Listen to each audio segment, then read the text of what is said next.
இந்த வீடியோவில் ஒவ்வொரு மெயின்டெனன்ஸ் இன்ஜினியரும் தெரிஞ்சு வச்சுக்க வேண்டிய ரொம்பவும் முக்கியமான அப்புறம் அவசியமான எலக்ட்ரிசிட்டி ரூல்ஸ் பற்றி தான் பார்க்க போகிறோம். என்னடா இது எலக்ட்ரிசிட்டி ரூல்ஸ்னு நீங்கள் கேட்கலாம். ஆமாங்க, எந்த ஒரு எலக்ட்ரிக்கல் ரிலேட்டடாக ஒர்க் பண்ணாலும் அதுக்குன்னு தனித்தனி ரூல்ஸ் இருக்குது. அதெல்லாம் நம்ம தெரிஞ்சு வச்சுக்கணும். அஸ் பர் எலக்ட்ரிக்கல் ரூல்ஸ் 1956, அதாவது சுருக்கமாக சொல்லணும்னா ஐஇ ரூல்ஸ் 1956. இதை பற்றி தெளிவாக அடுத்தடுத்து நான் சொல்கிறேன். அதெல்லாம் இப்போ பார்க்கலாம். இப்போதைக்கு அவசியமான ஒரு 25 ரூல்ஸ் மட்டும் பார்ப்போம். அதாவது ஒரு இன்ஜினியர், எலக்ட்ரிக்கல் இன்ஜினியர் ஃப்ரெஷருக்கு இது ரொம்ப யூஸ்ஃபுல்லாக இருக்கும். Rule number 1, neutral to ground value எப்போயுமே வந்துட்டு 5 வோல்ட்ஸுக்கு குறைவாக இருக்கணும். கிரவுண்ட் ரெசிஸ்டன்ஸ் வேல்யூ ஆனது வந்துட்டு 5 ohmஸுக்கு குறைவாக இருக்கணும். Number 3, line to line 440 volt ஆகும். டிஸ்டன்ஸ் வந்துட்டு அதுக்குள்ளே டிஸ்டன்ஸ் அது வந்துட்டு 25 mmக்கு அதிகமாக இருக்கணும். Number 5, line to neutral voltage வந்துட்டு 230 வோல்ட் இருக்கணும்.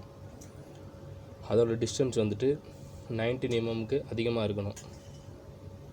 நெக்ஸ்ட்டு வந்துட்டு பஸ்பாரோட அலுமினியம் இருக்கும். அலுமினியத்தில் தான் மேக் பண்ணியிருப்பாங்க. அது வந்துட்டு 0.8 amps அந்த ஸ்கொயர் எம்எம்மில் தான் இருக்கணும்.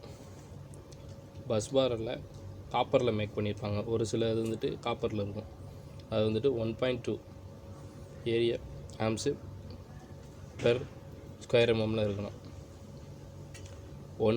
சிங்கிள் ஹெச்பி 3 ஃபேஸ் மோட்டர் வந்துட்டு 1.4 ஆம்ஸாக தான் இருக்கணும். அதுக்கப்புறம் சிங்கிள் ஃபேஸ் 1 ஹெச்பி மோட்டர் வந்துட்டு 4 ஆம்ஸாக இருக்கணும். நெக்ஸ்ட் ரூல் என்ன அப்படின்னா, நார்மல் எர்த்து கண்டக்டர் குறைஞ்சது 10 ஃபீட்டில் இருக்கணும். அப்புறம் எல்லா மோட்டர்லேயும் வந்துட்டு டபுள் எர்த்திங் பண்ணியிருக்கணும். நெக்ஸ்ட்டு வந்துட்டு ஒருவேளை விஎஃப்டி யூஸ் செய்யும் பட்சத்தில் அதுவும் எவோ 160 kVக்கு இருக்குமானால் கட்டாயமாக மோட்டார் எர்த்திங்கோட விஎஃப்டி எர்த்திங்கையும் கனெக்ட் பண்ணியிருக்கணும். ஒருபோதும் வெறுங்கையால் வந்துட்டு கண்டக்டரை தொடக்கூடாது. அதில் சப்ளை இருந்தாலும் சரி இல்லைனாலும் சரி, அதுக்குன்னு தனித்தனி பிபி இருக்குது, க்ளவுஸஸ் இருக்குது, அது போட்டு தான் வந்துட்டு பண்ணணும். நெக்ஸ்ட்டு ரூல், எலக்ட்ரிசிட்டி பேனலில் ஏதாவது ஃபயர் ஆக்சிடெண்ட் நடக்கிற மாதிரி இருந்துச்சு அப்படின்னா நம்ம வந்துட்டு வாட்டரை யூஸ் பண்ணக்கூடாது. அப்புறம் எல்லா கேபிள் கிளாண்டும் எர்த்திங் ப்ராப்பராக இருக்கணும். அப்புறம் ஹச்வி கேபிள் எர்த்து கண்டக்டரில் எர்த்தோட கனெக்ட் செஞ்சதுக்கு அப்புறம் தான் மற்றொரு எண்டை வந்துட்டு எர்த்துடன் கனெக்ட் செய்தல் கூடாது.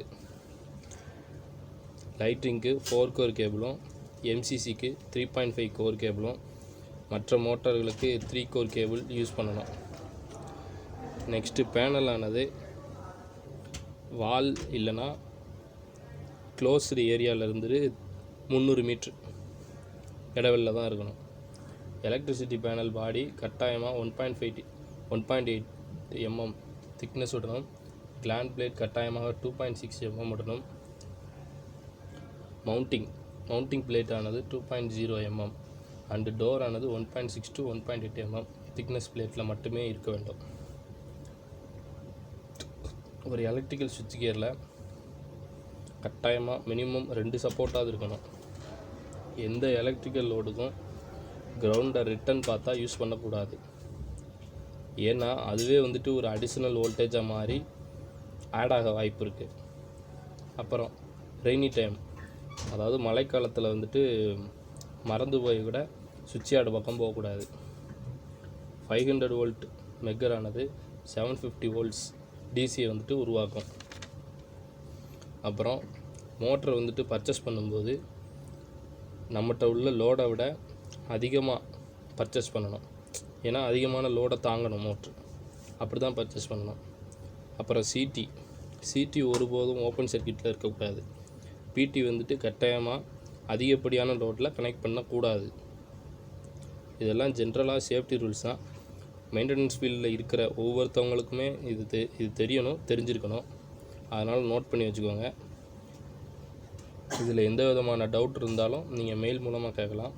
அது மட்டும் இல்லாமல் நீங்கள் ஒர்க் பண்ணுற கம்பெனியில் ஆர் இண்டஸ்ட்ரியில் HT yearly inspection or annual maintenance contract தேவைப்பட்டாலும் எங்களை ரெஃபர் செஞ்சால் நாங்கள் சிறந்த முறையில் நல்ல டிஸ்கவுண்ட் ப்ரைஸோடு நல்லா பண்ணி கொடுப்போம். நன்றி.